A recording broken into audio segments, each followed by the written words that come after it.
Hey, real quick, just a reminder to subscribe to the channel. That'd be great. Also, we're doing a live show in Atlanta, December 2nd, the Friday night before the SEC Championship Game, solidverballive.com. Link down there for tickets. Welcome back to the Solid Verbal Boys and Girls. My name is Thne. Hildebrand, that fine gentleman over there in the heart of the Midwest. The one, the only, always the incomparable Dan Rubenstein, sir. How are you?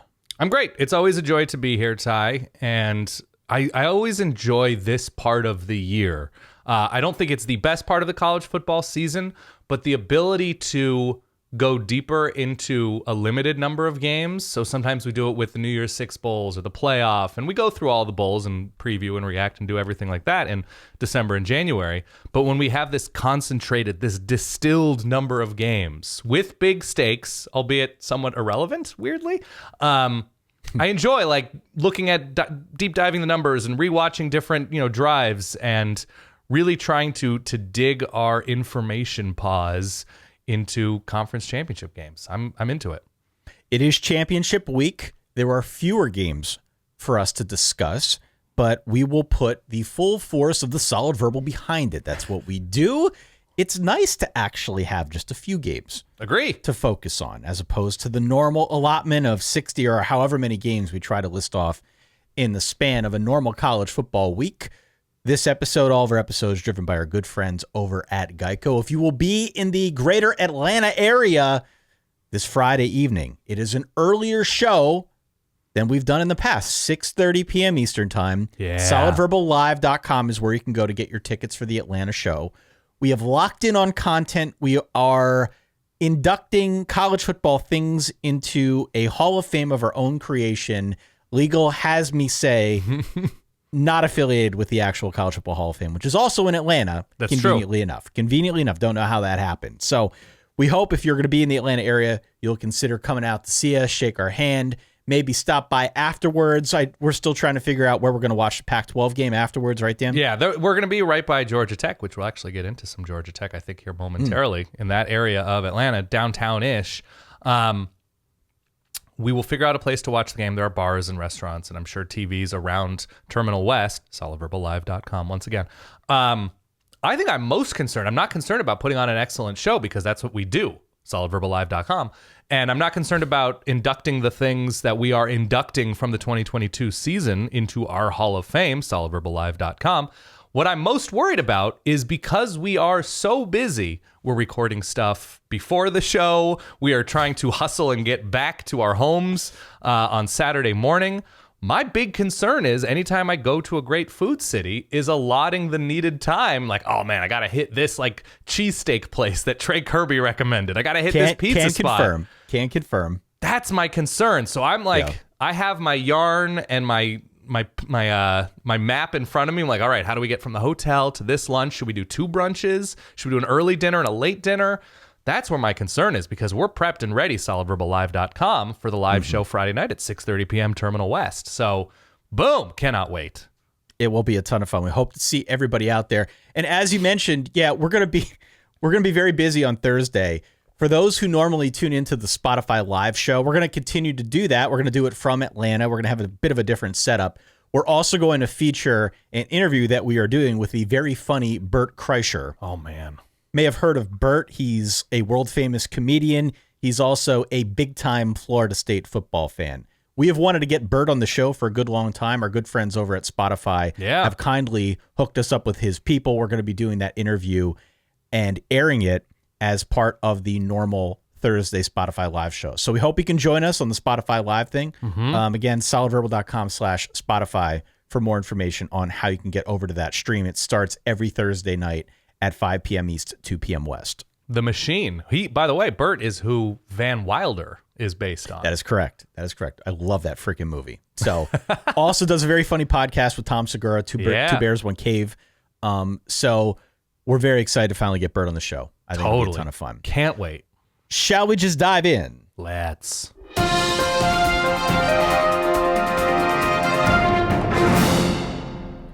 I got to save the pipes for the week ahead. We got a lot going on. Your updated college football playoff rankings. No big surprise, Dan. 1 through 4 is Georgia, Michigan, TCU, and USC now checking in. All four of those teams will be discussed here momentarily. All four of those teams, in essence, you win, you're into the college football playoff.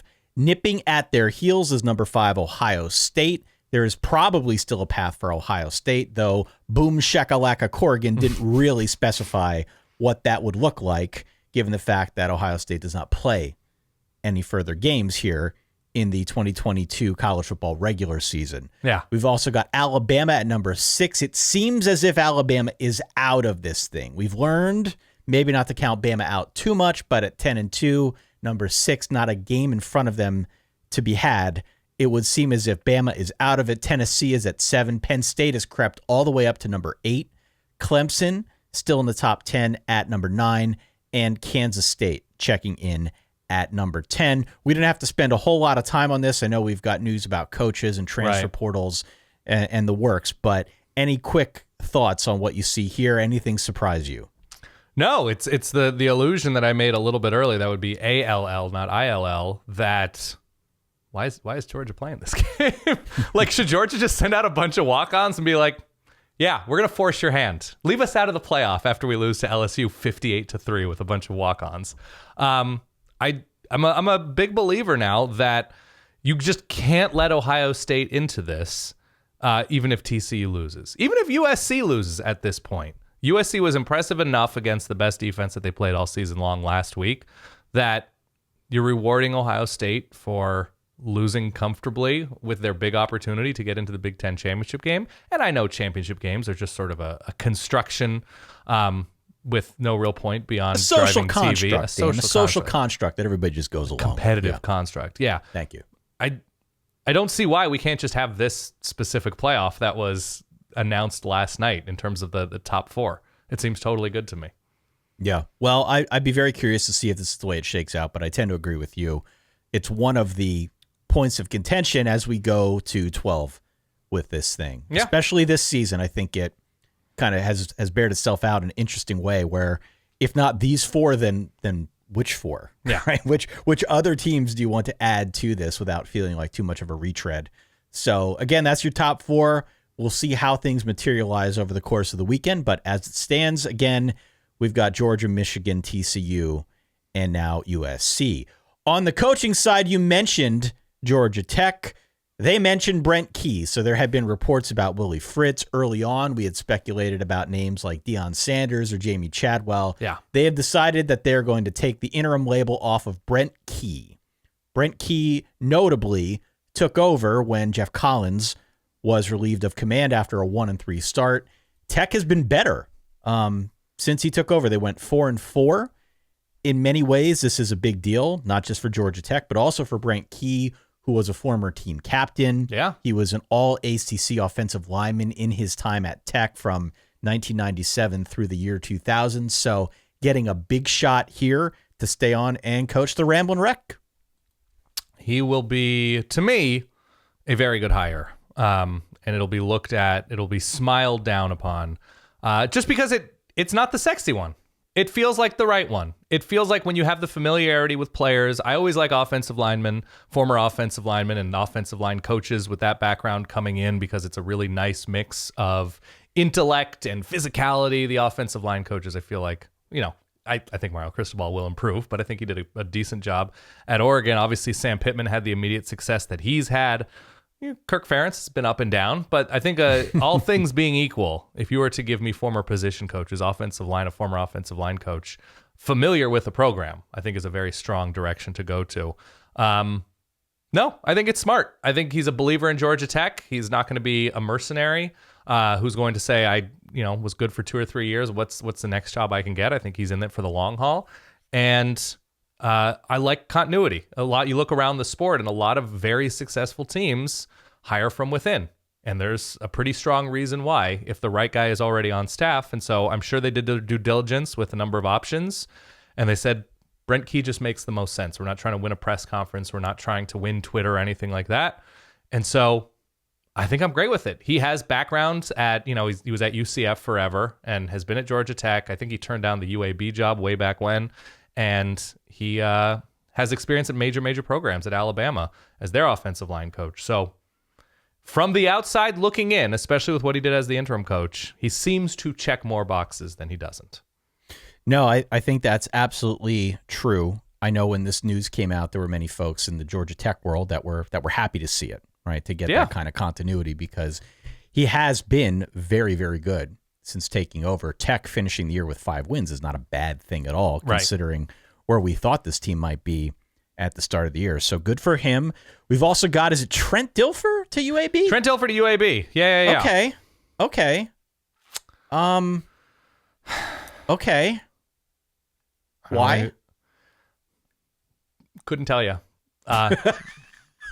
He's a famous guy who's coached high school for 3 years and at one point was on ESPN and hasn't been for some time and seems like a wild card of a personality without any working experience as a college football coach. And we've seen other, Todd Dodge at North Texas. Somebody pointed out to us on Twitter, the worst coach in North Texas history, by the way. 6-37 was his overall record there.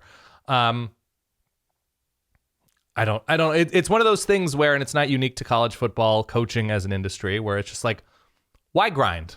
Why improve? Why network and form all sorts of connections and work your way through the industry when a Trent Dilfer is hired at a very successful UAB program? And so that's the disheartening thing, that you're just like, man, did they interview 447 people before settling on Trent Dilfer?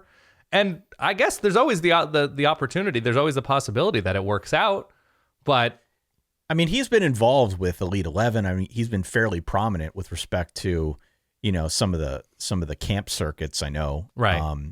And obviously has made a name for himself as somebody who can recruit and coach quarterbacks and that type of thing. So at least in that vein. Wait, who can recruit? How do we know he can recruit?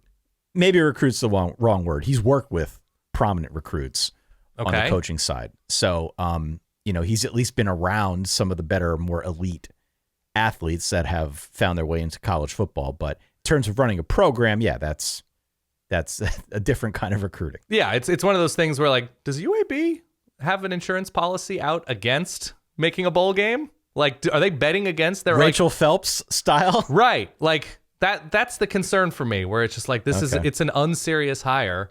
Especially when you look around the sport and you look like, okay, you don't want to spend a ton of money. You look at like D2 coaches, you look at FCS coaches, you look at whatever, coordinators at certain places that are just killing it, right? Even in the state, in Troy. It's just, and he's not even, if you go back to like Gus Malzahn, and Gus Malzahn came in as an offensive coordinator, not a head coach, but he came in so connected within that state, right? He was at Springdale and, the Mitch Mustaine thing and the Springdale Mafia, where you're just like, oh my God, he is a name within this state, and it didn't work out. It went terribly at Arkansas, and he needed to go to Tulsa for a few years before getting the Arkansas State gig. But like on the surface, it's just like, oh man, splash. All right. Enough about Trent Dilfer. We'll see how that goes. In, I guess, less prominent coaching news, Kentucky fired Rich Scangarello after one season. Notably, he stepped in for Liam Cohen, right, who, of course, was a revelation in 2021. He left to go to the Rams. They brought in Scangarello. He is gone. Northwestern has fired Jim O'Neill and 2 other assistants following their just 1-11 disaster season. It is worth noting, Dan, that the defense was the best part of Northwestern this season, and they were ranked 72nd nationally per the SP+. Yeah. So I know one of the 2 assistants that was relieved of command was a wide receivers coach. Yep. They clearly have much more work to do on the offensive side of the ball. I eagerly await what Pat Fitzgerald will do to hopefully amend that side of things. He's been working on it for about 14 years. Big project. It's a big fixer-upper, Dan. Yeah. There's the 3-game stretch of Clayton Thorson here and Dan Persa there and Trevor Siemian for like 4.5 games. Okay. Any other coaching news That's all I have on the coaching front. That's all I have on the coaching front. I do have transfer portal news if you want to get into that. I'd love to. We got a bunch of names here, some that have been confirmed, others that have been reported. There is a 0% chance I'm going to get all of these, so let me just list them off as best I can, and you can jump in and tell me if there's anyone else of note. On the quarterback side, where, of course, I have trained most of my attention. Notre Dame, again, open for business. We've got Hudson Card from Texas, Malik Hornsby from Arkansas, Connor Bazelak back in the portal from Indiana, Luke Altmaier from Ole Miss, the Padilla Flotilla trying to escape from Iowa City in the portal, Cade McNamara, whom we mentioned before. Playoff quarterback, Paul Tyson leaving ASU, Jeff Sims. I think we talked about Jeff Sims before, but Jeff Sims leaving Georgia Tech. Davis Brin, an interesting name from Tulsa, quarterback also in the portal. Jack Tuttle and Hank Bachmeier have been there for a while, but I just saw their names as I was going through and figured I'll list them anyway. On the running back side, L.J. Johnston from A&M is an interesting name. Trevian Cooley from Louisville, Arlen Harris Jr. from Stanford, and Trey Sanders, again, has been in the portal for a bit, but Trey Sanders leaving Alabama could make an impact elsewhere. Yeah. On the wide receiver side, some names. Theo Wees, I haven't seen his name officially in the portal, but it seems as if he's headed there from Oklahoma. Your boy, Dante Thornton from Oregon in the portal. Dominic Lovett from Mizzou. And two names here, again, just we always try to keep our radar up for names of guys from Group of Five or FCS programs that are looking to go elsewhere. Grant DeBose is a name from Charlotte, who I think could make an impact. And MJ Wright, he's not the Greek freak from Fordham, but he is from Fordham. Yeah, that's true. And looking to spread his wings elsewhere. I'm sure there are names I missed. I don't know if any jump out to you, but those are at least a sampling of what's out there in the portal at the moment.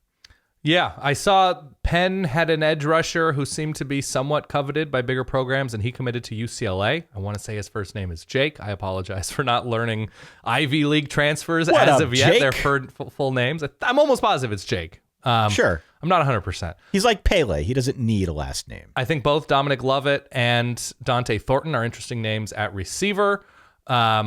Thornton actually came on pretty strong near the end of this year when Chase Cota got hurt for Oregon. He's a big body. He's from the East Coast. He's from, I think, the Baltimore area. And so he could come in and be like the guy for a good school to me. Oregon also lost Byron Cardwell, who started at running back near the end of the 2021 season when CJ Verdell went down and basically didn't play this year at all. And Oregon had the number one rushing attack in the country. So, not saying he's bad, but for whatever reason fell out of favor with the Oregon coaches.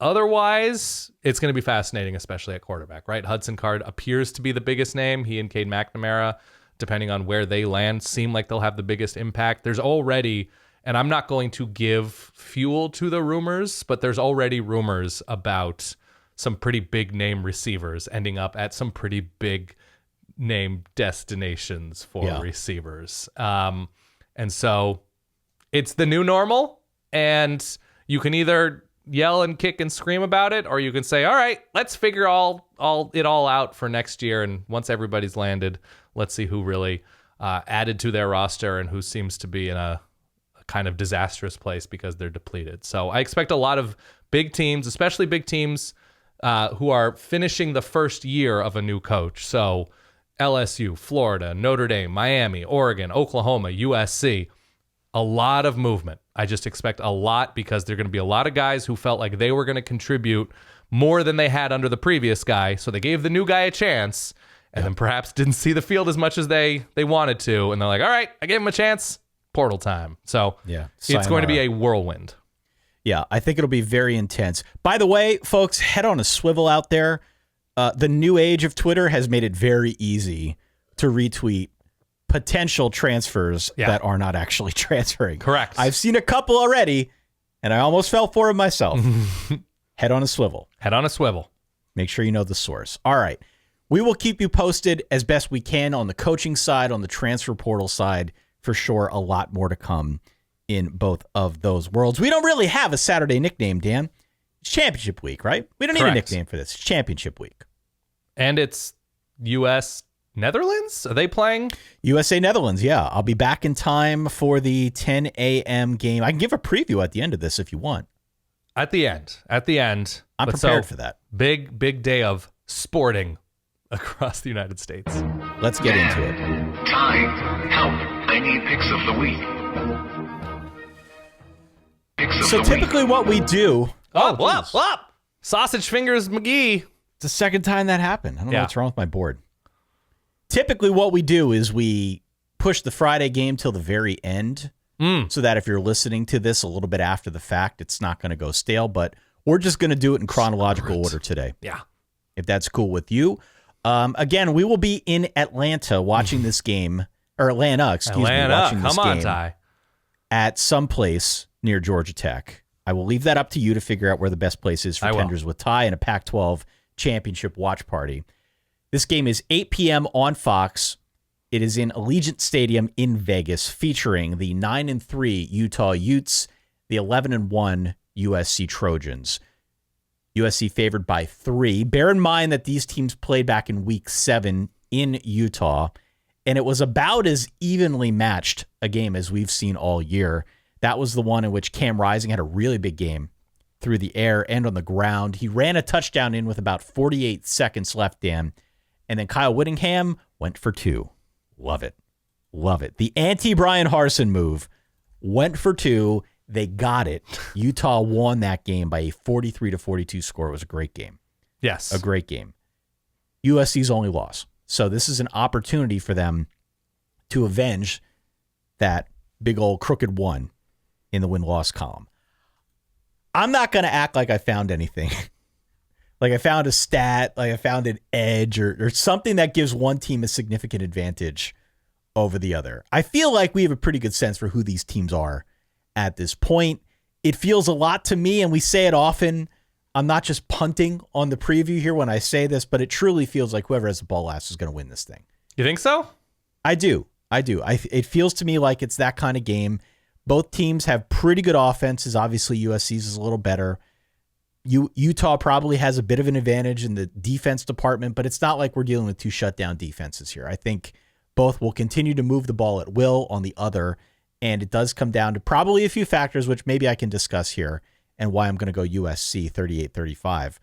But agree, disagree on that sentiment that whoever has the ball last wins. Disagree.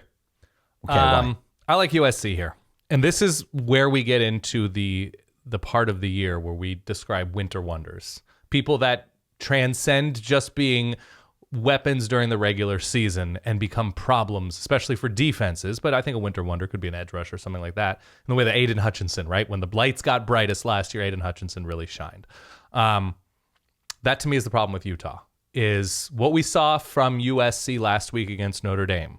A team all too dependent on a tight end. USC absorbed a lot from Michael Mayer. He made plays.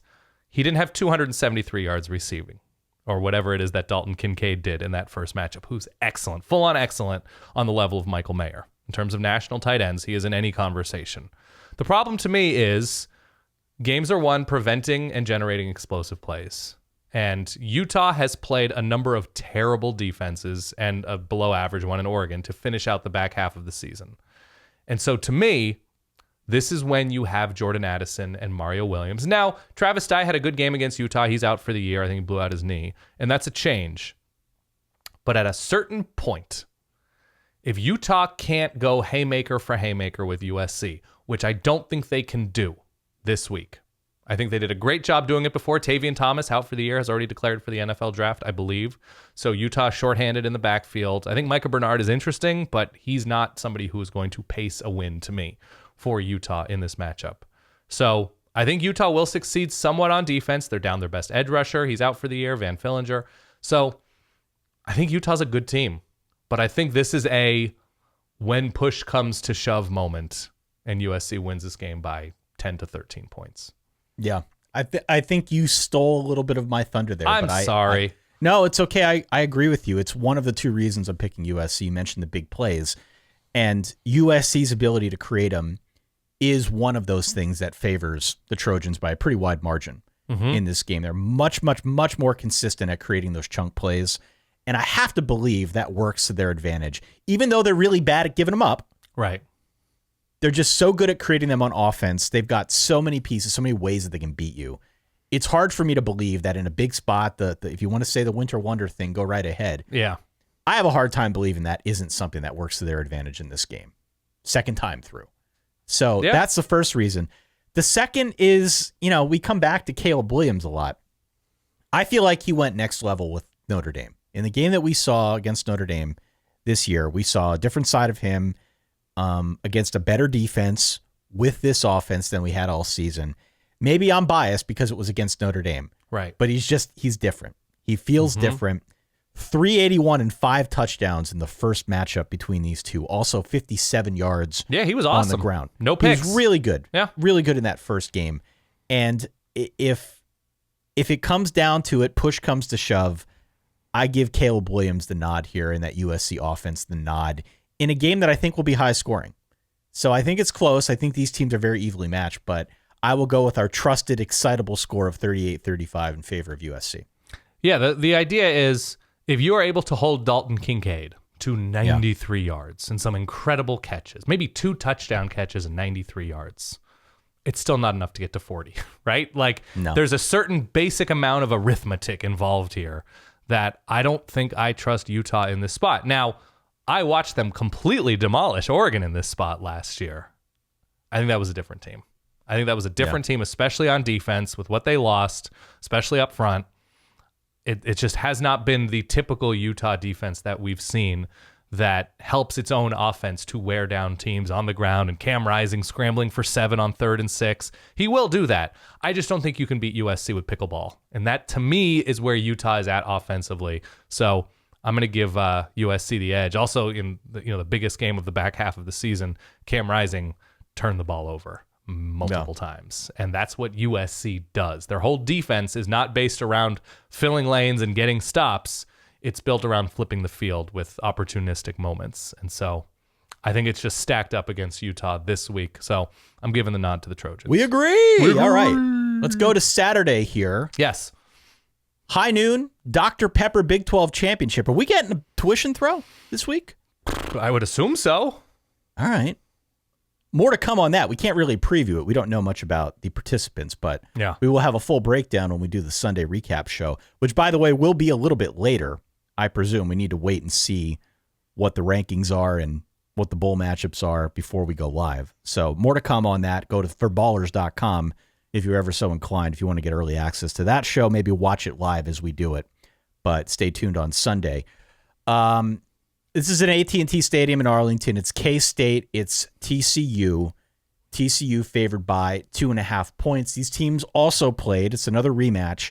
K-State jumped out to an early 28-10 lead back in week 8. They led midway through the second quarter, Dan, then they never scored again. Yeah. From that point forward, it was punt, missed field goal, interception, downs, missed field goal, interception. That was the ball game. TCU ripped off 28 unanswered. They won that game by a 38-28 margin. Really impressive showing, I thought, for TCU. They never really lost their cool despite being in the hole early. They just kind of did their thing and found their way through. What I was sort of hung up on here looking back on this thing is, and we do this with every rematch, right? We have to ask what's changed since the last game. What has changed to impact the way we feel about this one? Obviously, TCU hasn't lost. Right. They haven't lost at all. K-State did drop a game to Texas, though it feels to me like they're better now than they were back in. Well, that was an Adrian Martinez game, was it not? It was an Adrian Martinez thing, yeah. So it's K-State's just in a different place than they were back then. Certainly more stable at quarterback now that they've got Will Howard in there as their QB1. I don't expect them to be as mistake-prone this time around. I think they'll be a little bit more buttoned up. They'll be more locked in. So perhaps that's something that we can consider here as we talk through this. But I also come back to the big play thing with respect to this game. TCU creates more of them. Mm-hmm. They create more of them in high-leverage spots. We've seen it all season long. This game, this moment, I don't think is too big for TCU because they've been in a bunch of nail-biters this season already. They are more battle-tested. You could argue a much more veteran unit than Kansas State. I think they are in prime position to grind this one out. I don't think it's a blowout by any stretch. I think K-State will be up for it. I don't think they'll make the mistakes as the first game. But I got something like 31-27, TCU getting the job done. I have TCU covering this spread as well. And maybe even by more points, by 7-14, somewhere in that, like flirting with a double-digit win here. One, you have the winter wonder thing. In terms of consistency at receiver, if Quentin Johnston's health is in a good place, I saw that you don't trust coaches and what they say about practice reports, but he looks better than he has for the last month, right? He hurt his ankle and he's been in and out of the lineup. So he's obviously somebody who can take the top off of a defense. Tay Barber is a big play guy. We know about Kendre Miller. There's a lot about the weaponry on an offense, coached by an offensive mind, led by, weirdly, the best quarterback in the Big 12 against the second best quarterback in the Big 12. My God, at end of 2020, you're like, hey, quick little sneak preview about 2022. Will Howard and Max Duggan are the clear two best quarterbacks in the conference and are going to play against each other in the conference championship game. You would have a number of questions, and I have some answers. They got better. I don't see that level. I think Malik Knowles is very good. I obviously think Deuce Vaughn is very good, but K-State was not an incredible rushing team. They have an incredible rushing talent who is able to generate bigger plays, but they weren't super consistent. It wasn't like Deuce Vaughn could put this team on his back and say, I'm going to grind out 5 yards a carry when everybody knows it's coming. That's the issue for me, is that he's not a change of pace guy, but he's just a very specific back and just an incredible all-purpose guy out of the backfield catching the ball as well. But it's just who terrifies you from this Kansas State offense. I think Will Howard's ascension is pretty terrifying if you're on the TCU defense, but this is also a unit who has pretty dramatically improved over the course of the season, or in the case of this matchup, they gave up 0 points in the second half. Is that true when they first played? So they did a terrific job adjusting to what Kansas State was intending to do on offense. And this is at a certain point, it's not luck, right? Yeah. If we're going to sort of use the term LRO, luck running out, it's not luck when you're able to win in a number of ways. When you're able to go to Austin when game day is there and completely prevent that Texas offense from doing anything. 0 offensive touchdowns, if memory serves.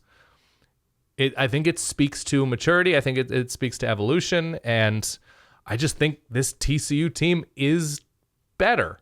And I'm before the season started, I was much more enamored with Kansas State than you were. And I think the story of Kansas State has been terrific this year. But this is another, who's got the bright shining stars? Yeah. Who do you trust more to get open in a 3-point game when there's a minute and a half left? To me, it's TCU's assembled offensive talent a little more than Kansas State's. Yeah, it's about trust, babe. It's the wise prophet Ashanti. Yeah. Right. And on some level, this is just who TCU is. They are battle tested. They grind these games out. They've been good at being in these spots all year. I'm sure if they had their druthers, Dan, they wouldn't want to be in close games, having to come from behind, but they've been very good at doing that. And on top of it all, you talk about K-State being a good story this season. They have. We've just sort of gotten to the point now with TCU where we're just kind of glossing over the fact that they're 12-0 with a first-year head coach on the heels of whatever went on at the end of the Gary Patterson era. Talk about good stories this season. You got to include TCU in that conversation. There's no two ways about it. I really like their chances here. I really like their chances here to finish the job. And I hope for their sake and their fans that they're able to do so. Because it's been a ride here. Give me, thought experiment.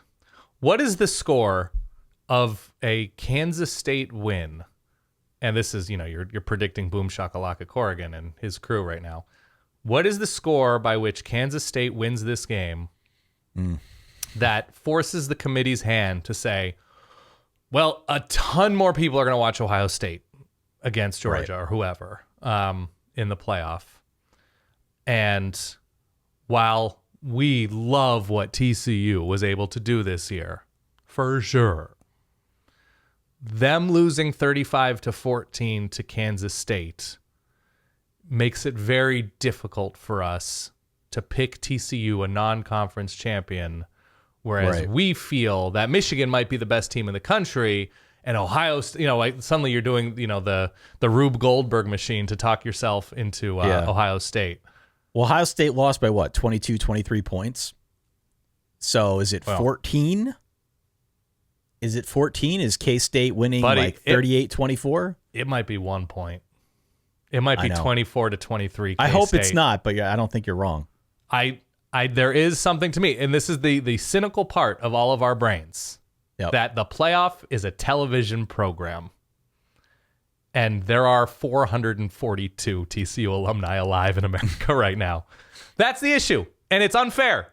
It's BS, but that's the cynical part of my brain, that the margin for error and the bar that needs to be cleared for TCU, I think, continues to be higher. Unfairly, but that's where we are. All right, let's go to 4 p.m. We agree again, by the way. Yeah. 4 p.m. CBS. This is the SEC game. They played at Mercedes-Benz Stadium in Atlanta. Good job. Thank you. We will be there against Solid Verbal Live the day before. If you're going to be in town, come on out, see us, shake our hand, watch the Pac-12 game with us wherever we go. Parts unknown after the show after the show. LSU at 9-3, Georgia at 12-0. Georgia favored by 17.5 points, Dan. These teams did not play during the regular season, and of course, until last week, it looked like LSU may have had an outside shot at the playoff, but they drop a third game on the road to a 5-7 A&M team. That pretty much killed it.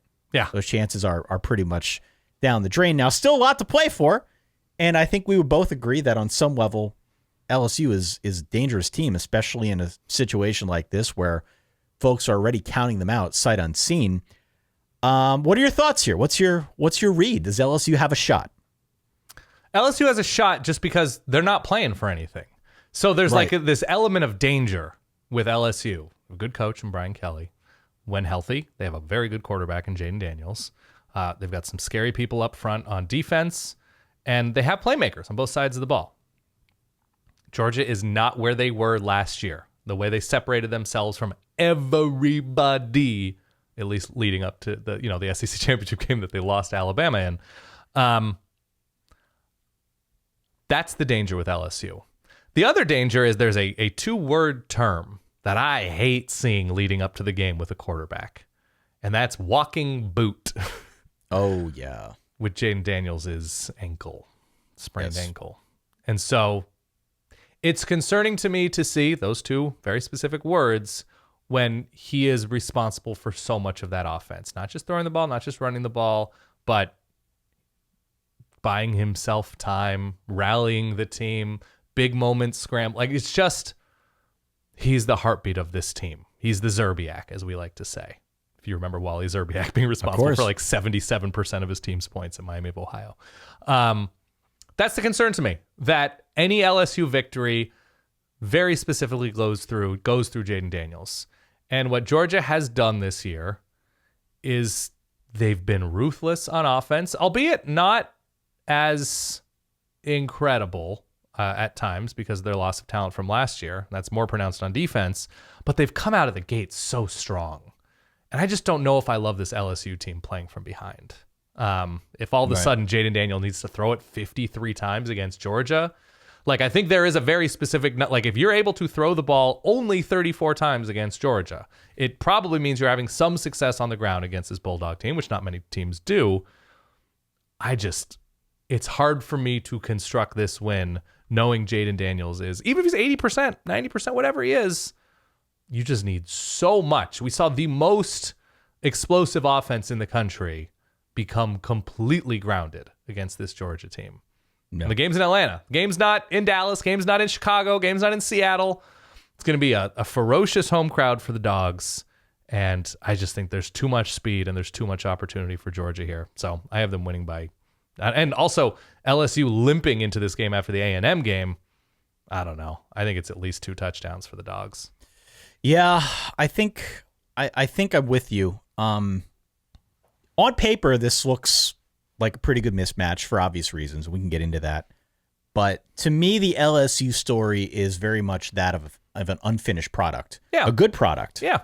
A good product that is getting better. Jaden Daniels just started coming into his own second half of the season. But Tigers aren't quite there yet. You can see the pieces. You can see it assembling for 2023 and beyond. And I think it won't be long before Brian Kelly has this thing fully optimized and tuned up and ready to go and to push forward as a true contender. But it's just not there yet. The numbers say that Georgia can run on LSU. And in general, if Georgia can run on you, that's kind of the flywheel for the rest of the operation. It makes it easier to pass. You can create different looks. You can use motion. You can create mismatches down the field. That's my biggest concern. Also, you keep the defense on the field. You keep the converting defense third on and the threes. field. Yeah. You keep wearing them down. And by the way, none of this is anything new. This isn't rocket science if you've watched Georgia football. This is the way they beat everybody. It's a concern against literally all of Georgia's opponents, right? How are they going to deal with Georgia up front and as they start grinding you down on defense? So, you'll hear a lot about Jaden Daniels this week in the boot, and he's a great story. The team trusts him. I was very wrong about the quarterback position this season for LSU. Mea culpa, right? A huge dub for Brian Kelly in any sense of the word. But I don't like the scenario in which Georgia can run on you and your offense is basically a one-man army. Right. Jaden Daniels, a one-man army with the boot trying to solve the Georgia defense does not seem like a great setup to me. They've got playmakers, right? I don't want to disparage Josh Williams or Malik Neighbors or Keishan Booty. They've got playmakers, but it just feels a lot like it's going to be Jaden Daniels out there trying to solve this thing, and I don't like that at all. That's a bad matchup for me. I'm on the dogs here. I could see this being one of those games where LSU hits something early before Georgia settles into the game. We've seen that. Yeah. Right? That wouldn't be a new thing, but crock-potting the rest of the way. Who's the team that you think has the best chance to beat Georgia this year? Who is built, constructed, has the ability to win in different ways if the run's taken away, if the pass is taken away, that they can get to Stetson Bennett? Like, who is that team? Is it Michigan? I think it's the best of Ohio State, unfortunately. Yeah, or USC. USC could be an interesting matchup because of the offense. But if that game comes down to a 2017 type back and forth, you trust USC? No. Unfortunately, we don't live in a universe in which the best of Ohio State exists every week. But if you're talking to me about playmakers up front on defense and quarterback as being the keys to winning the national championship, the best of Ohio State, which again, doesn't really exist against the best teams they play. They played Penn State really, really well, and they broke that open at the end of the game. That's the closest thing to me that is a threat, because nobody else has that. Nobody else has JT Tuimalu and CJ Stroud. But here's the thing. This is not 2021. 2022, it feels like there is a lack of greatness when we talk about these teams. They're very good. Georgia and Michigan, I think, far and away are the best two teams right now. But each of those teams is beatable. On any given day, they're beatable. And it is not like last season where it felt like we had infallible teams at the top. Could USC be 2019 LSU? I don't know. They've got the generational quarterback. We'll see what they can do against a really, really good defense. But I would have a conversation about Alabama just because nobody is, besides Caleb Williams, is what Bryce Young is in terms of rabbit out of hat. And they also have, great edge rusher and stuff like that. But just the defense has been too all over the place as a whole that I don't know if I fully trust them. But still, Will Anderson and Bryce Young, I'm willing to have that conversation. But right now, no, there's nobody obvious that, we know Bryce Young can meet the moment. Sure. We don't know that about CJ Stroud. I don't know if we know that about JJ McCarthy, but I think I trust CJ Stroud a little bit more to win in a number of ways. But we just don't live in that universe, so I don't know. No. I don't know. We could have some interesting playoff conversations here when we get the final matchups. The USC matchup with Georgia is one that intrigues me. It feels a lot like the Tennessee game, so maybe not as intrigued as I say now here in week 14 when the rubber meets the road, but we'll get to that. I'm on Georgia 35-17. I think the point spread 17.5 is right around the correct line. 17.5, holy hell. It's a big number. Yeah, it's a big number. 35-17 is my final. My other wild card is Brady Cook and Mizzou because they've already shown it. That's it. All right. Let's go to 8 p.m. on Fox, the Big Ten Championship Game. Two teams that have not played this season either. It is 8-4 Purdue. It is 12-0 Michigan. Another big line. Michigan favored by 16 points, Dan. Yeah. I've seen this one jump around anywhere from 16 to 17. A high probability here that we've got a blowout. Definitely. And I say that for a couple reasons. First off, Purdue's defense is not terrible against the run. However, they definitely profile as a team that will get pushed around up front and eventually give up some long runs. Mm-hmm. And that's basically the way Michigan beats you. Everyone they've played, right? Grind down the defensive line, pop them with that pinata play late. Yeah. We saw it last week with Donovan Edwards. We had those 2 long touchdown runs late. With one arm. With one arm. The same holds true against the pass. Purdue's defense not bad against the pass, but they do give up big plays. So there's potential there for this thing to get out of hand late. Also, the dirty secret on Purdue. Is the offense all that good? Do we think the offense at Purdue is really that good? I think they've gotten a little bit better in terms of appearing to be more complete.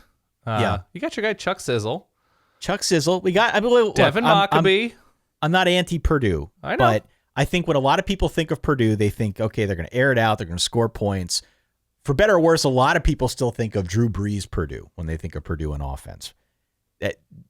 They've had the best offense in the Big Ten West, which is a little bit like being the one-eyed man in the land of the blind. But I don't know. Like, it's a lot of short stuff. Yep. It's a lot of not having pop down the field. That'll get you to the Big Ten championship game, right? Sort Aiden of O'Connell and Devin backing Mockabee. into it. And Aiden O'Connell's beat up, too. Yeah. And he's beat up. And Chuck Sizzle. Like, all these guys are good names, and they've had a good season. But the offense is such that it'll get you to this game. It won't get you past this game. It's not going to get you past Michigan. So, to me, this looks like the most blowout potential of any of these games. I think like 41-17.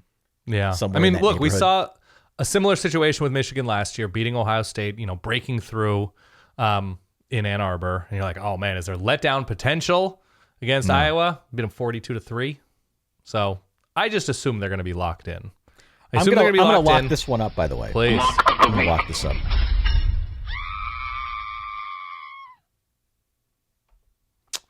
I can't construct it in my brain of, saying this is what happens for Purdue in case there's freak occurrences, that it's special teams, that it's busted plays, that it's Jeff Brom wizardry or whatever, but it also doesn't feel like the kind of team that Michigan will struggle with, the kinds of teams that they've struggled with. I guess Maryland early on going for it downfield. They've got better receivers than Purdue does.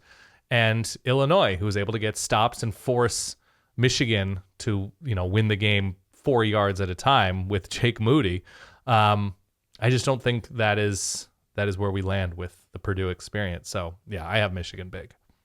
Yeah. All right. Well, let's go to then the final Power 5 championship game. Then we're going to talk very quickly about some of the others that, warrant mentioning. We have to mention all of them. Mm-hmm. This one, 8 p.m., it's the Subway ACC Championship Game. Subway getting in on the action, Dan. I don't know the last time I went to Subway. The reason I don't go to Subway, among others, is that... You got Wawa? Well, I mean, I have Wawa close by, but you go into a Subway and your clothes smell like you were at a Subway. Oh, man. Can't wash that out of the jacket, man. My first radio show in college was above a Subway in the Oregon Student Union. You can't wash that out. Yeah. Am I to understand footlong subs are now like $11? Is that a thing? Really? That's what I've been told, but I haven't been to a Subway. I think Subway's fine, but I just haven't been in a long time. We had $5 footlongs back in my day, man. I remember. Yeah. In the your halcyon early days. Yeah. $5 footlong. What was your order? Clemson. Not a sponsor could be, but did you have a Subway order? Definitely not a sponsor could be. I mean, I'm always big on the turkey sub. You know me. Straight turkey. I mean, with toppings, but yeah. Yeah. You got a little I dressing dabbled in there, with some other peppers. stuff.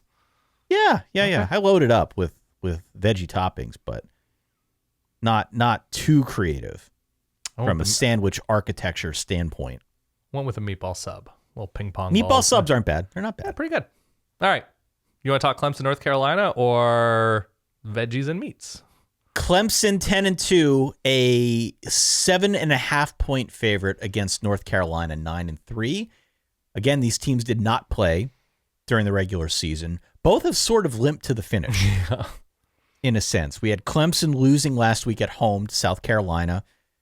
The Tigers also lost earlier in the month to Notre Dame, a game in which they thoroughly were beaten on the ground. Just got destroyed on the ground. Yeah. And then Carolina's lost 2 in a row, both at home to Georgia Tech and NC State in that rivalry game a week ago.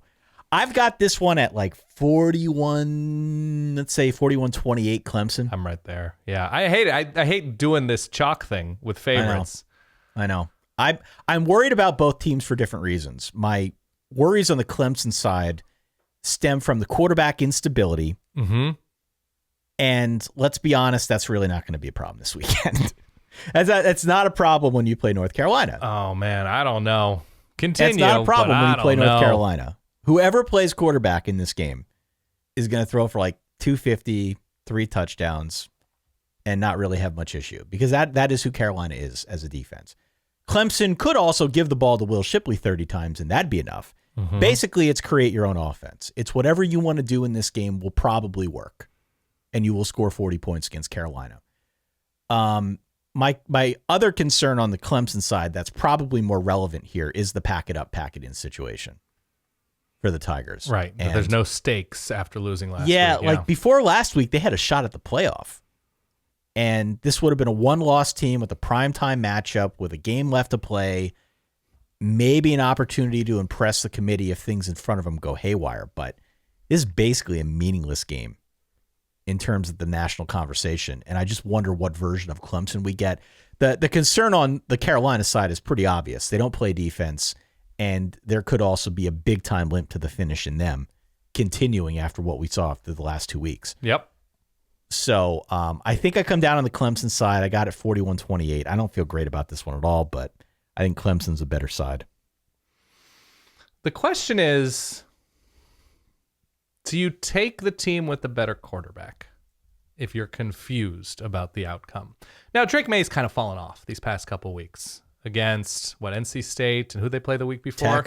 Georgia Tech. They played Georgia Tech and lost. And I think scored 17 in that losing effort. I'm worried in particular about that side of things. When I say limp to the finish, I'm being perhaps a little too simplistic. I'm worried that teams have figured out Carolina and Drake May. Drake May is still putting up numbers, but I'm worried that teams have figured something out because those are 2 games that I don't feel they should have lost. True. Although he's a freshman and maybe you slow down at the end of the year, it's a freshman wall a little bit as people, as you mentioned, figured out like some of your tendencies, but he's also good improvising and buying himself time and, finding the 4th or 5th guy. Like he's a quarterback well ahead of his years. He's well ahead of his years, and that would definitely hold some water if his numbers weren't still good. Right. His numbers are still good and the offense has sputtered a bit.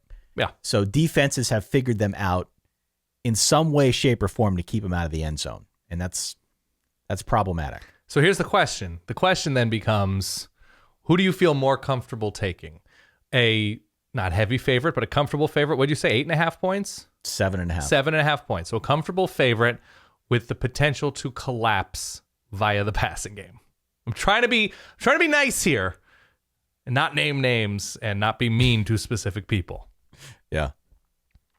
Prone to collapse via the passing game and the passing game on defense as well. Like it's one of those things where you say, people have figured out, North Carolina a little bit. People have figured out the secondary of Clemson. Yeah. All year long, essentially. And so that to me is the concern that North Carolina could win this game 42-40, right? That you're able to score many points against this Clemson secondary and like a very inconsistent, weirdly pass rush from Clemson. I'm going Clemson here. Not because I think DJU is going to pick on the North Carolina defense, but I'm with you that the limp to the finish thing has me a little bit spooked. Yeah. And I think Will Shipley and some timely running from DJU, I think should be enough to ultimately, in the way that they paced a comfortable win against, was it Louisville a couple weeks ago? Yeah. And that was a Brent Doman game. I know that, but I think I'm good with Clemson winning this game by 10-13. Clemson should give the ball to Will Shipley 35 times. Yeah. They should just give him the ball. Yep. He is their best offensive player. They should give him the ball and they should let him score. Yeah. It will be a hot knife through butter against this Carolina defense. That should be the game plan. It won't be. They've improved a little bit, the Carolina defense. They're not what they were against App State. No, they have. They absolutely have. They're still not good. Okay. They should give Will Shipley the ball 35 times and they'll win going away. But they won't. They won't do that. All right. Some other games here. Yes, if please. I could go around the horn here. I would Group love of 5 to. action is also taking place. Let's go back. Let's travel back in time, Dan.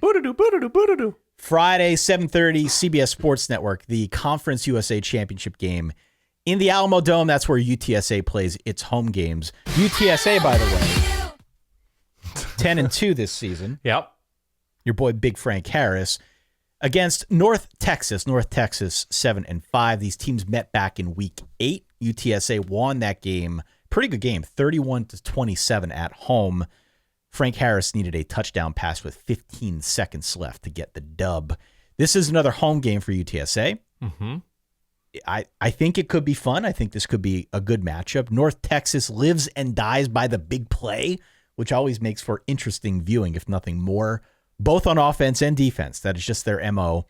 I trust Big Frank Harris again and UTSA again to get win number 10 in a row to get the conference championship. I think their offense a little bit too much for the Mean Green. So I don't know about -8. I don't have a read on that point spread, but I like UTSA to get the conference championship here.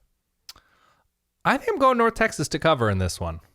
I Okay. think by I could and see that. large, I could see that. the UAB game notwithstanding, the defense improved over the course of the year. They were scoring over the course of the year. The win against Western Kentucky was impressive. I went back and watched some of that. I think North Texas keeps it close. It's been a nice bounce back year. Saturday, high noon on ESPN. It is the MAC Championship. They play at neutral site at Ford Field, and it's the Battle of Ohio. Toledo at 7-5, a 3-point favorite against the Ohio Bobcats at 9-3. These teams did not meet during the regular season. I am on Toledo. As am I. I am on Toledo here. This is a fairly even matchup on paper, but I do think the loss of Curtis Rourke for Ohio is pretty significant.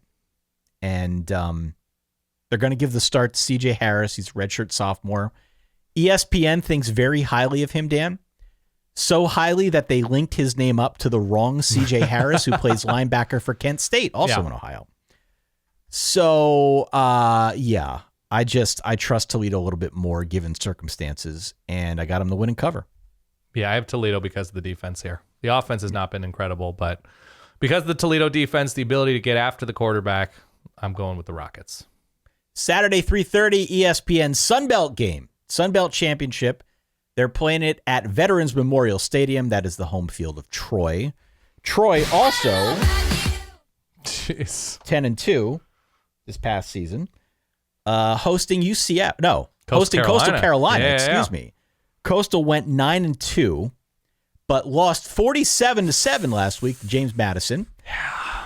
That is at least in part because they are without their head honcho, Grayson McCall. Yeah. Grayson McCall out for the year.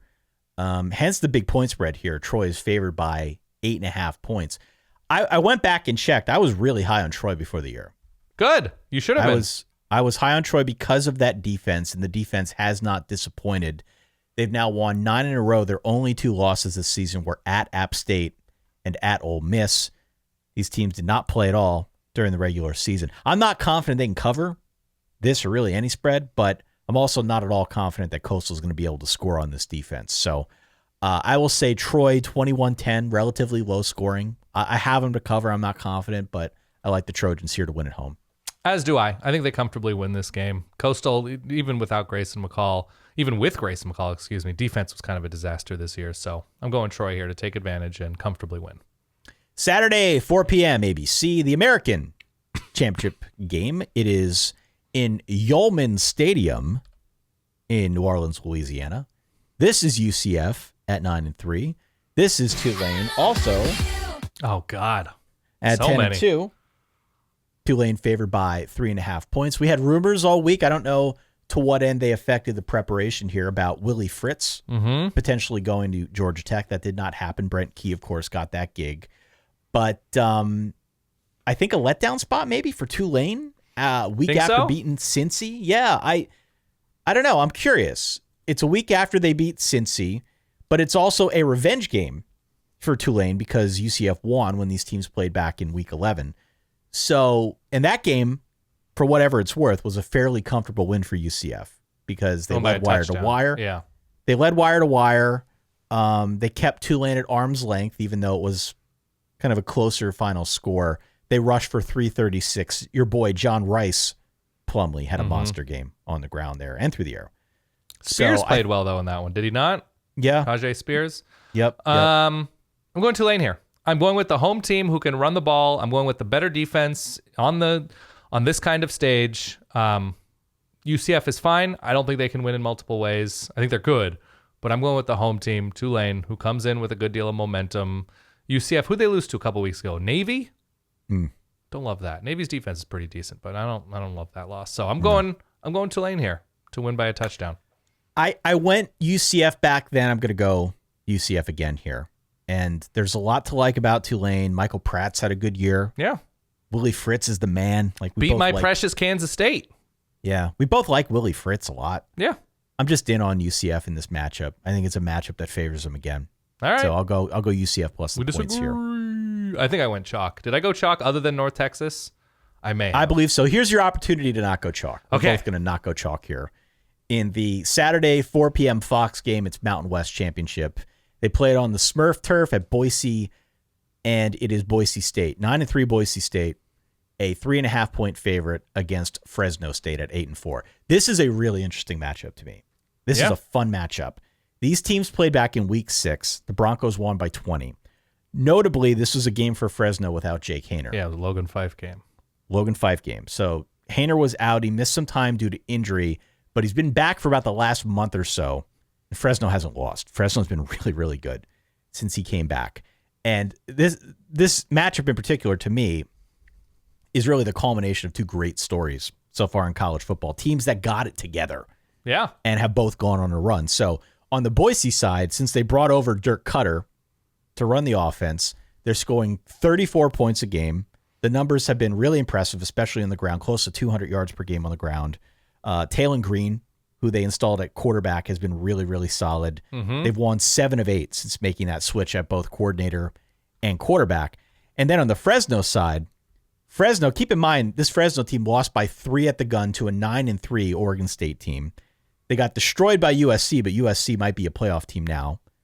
And in the process of that, lost a bunch of guys, got hurt. So it was during that spell they lost to Boise, they lost to UConn. Since then, they've won 7 in a row. As they've gotten healthier, they're winning by a large margin in all of those games. The defense has played well. They're giving up like 14 points a game, something of that ilk. And they've got Jake Haener back. Yep. Jake Haener. So I don't want to go straight chalk all weekend. I'm with you. I'm going to go Fresno here outright. I'm going Boise.